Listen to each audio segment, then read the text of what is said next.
អាការៈគេញលក់នេះគឺតាមមកវាជាជំងឺមួយគេហៅថា insomnia នេះគឺជាផ្នែកនៃហេតុផលមួយក្នុងជំងឺបាក់ទឹកចិត្តជំងឺបារម្ភជំងឺគេហៅថា anxiety ជំងឺ depression ជំងឺ bipolar ជំងឺអីផ្សេងៗទាំងអស់ហ្នឹងណាបាទអញ្ចឹងខ្ញុំចង់ឲ្យចំណុចមួយចំនួនច្រើនដល់ប្រជាជនស្ដាប់ហើយបើមានចំណុចទាំងអស់ហ្នឹងអាចមកជួបខ្ញុំបានណាហើយត្រូវការព្យាបាលហើយថ្នាំខុសៗគ្នាតាមសញ្ញាប៉ុន្តែក្នុងជំងឺទាំងអស់ហ្នឹងគេអ្នកលក់គឺមុនគេទាំងអស់ហើយត្រូវតែមានក្នុងជំងឺណាក៏ដោយគេលក់ហ្នឹងហើយលក់បានប្រហែលម៉ោងងើបលក់បានប្រហែលម៉ោងងើបហ្នឹងហើយបើអត់ញ៉ាំថ្នាំទេគឺនៅតែដេកអត់លក់អញ្ចឹងហើយលក់បានតែប្រហែលម៉ោងឯងងើបឯខ្លះ1ម៉ោងងើបខ្លះកដាយប់ងើបអញ្ចឹងណាបាទទី1បើយើងមានអារម្មណ៍ថាធុញថប់បើយើងមានអារម្មណ៍ថាអស់សង្ឃឹមយើងមានអារម្មណ៍ថាជីវិតអត់ន័យយើងមានអារម្មណ៍បន្ទោសខ្លួនឯង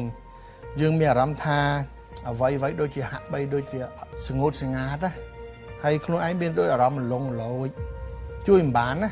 ហើយមួយទៀតផងដែរយើងលេងចង់ចូលចិត្តចំណង់ចំណូលអីអស់បាត់អស់ហើយអ្វីយើងធ្លាប់ចូលចិត្តធ្វើលេងចង់ធ្វើយើងចង់ទៅណាលេងចង់ទៅមិត្តភ័ក្តិលេងចង់តាក់ទង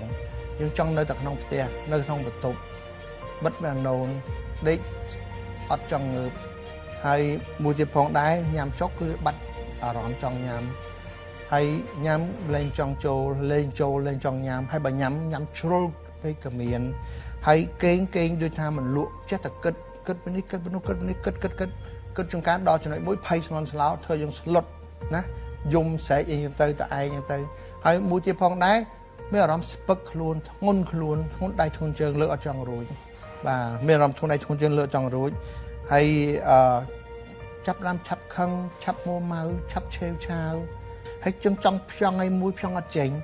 យើងចង់គិតអីមួយដូចពោពេញដល់ពពកពេញខួរក្បាលយើងចឹងដូចស្មុកស្មាយគិតអត់ចេញហើយគិតជន់គ្នាញ៉ៃពីនេះពីនោះហើយឈឺខ្លួនឈឺប្រាណឈឺក្បាលឈឺពោះឈឺនេះហើយទៅពេទ្យគេចាប់តាមទិញ scan ណាយើងប្រាប់គេអស់នឹងហើយគេចាប់យកយើងទៅ scan ទៀតគេស្ដាប់ហើយគេដឹងតែយើងមានជំងឺផ្លូវចិត្តហើយតែគេនៅយកយើងទៅ scan យកយើងទៅថតយកយើងទៅរុកហើយដល់ពេលហើយទៅអានឹងហើយសិតតែជំងឺដែលយើងមានតាក់ទងជំងឺផ្លូវចិត្តទូទៅមុខសញ្ញាមិញហ្នឹងណាហើយទាំងអស់ហ្នឹងគឺមានទាំងអស់ឲ្យតែមុខសញ្ញាផ្លូវចិត្តគឺគេអត់លក់នឹងឯងក្នុងហ្នឹងមានមួយក្នុងហ្នឹង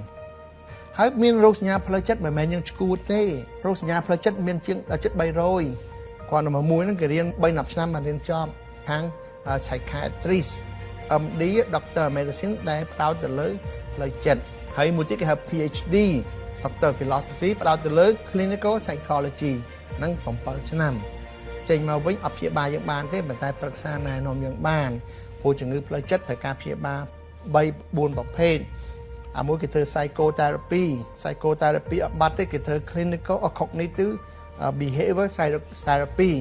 អាមួយ psychotherapy អានេះគេប្រឹក្សាណែនាំហើយបើធ្វើព្យាបាលអត់ជាទេគេបន្តទៅមួយគេហៅថា cognitive behavior therapy cognitive នឹងមានបញ្ញាញាណខួរក្បាលណា behavior អត្តចរិតរបស់យើង therapy ណាបើធ្វើនឹងអត់ជាទេទី4ងាប់រស់ឲ្យក្រុមគ្រួសារទាំងមូលចូលរួមចំណែកដាក់គ្រឿងឲ្យថ្នាំតាមដាន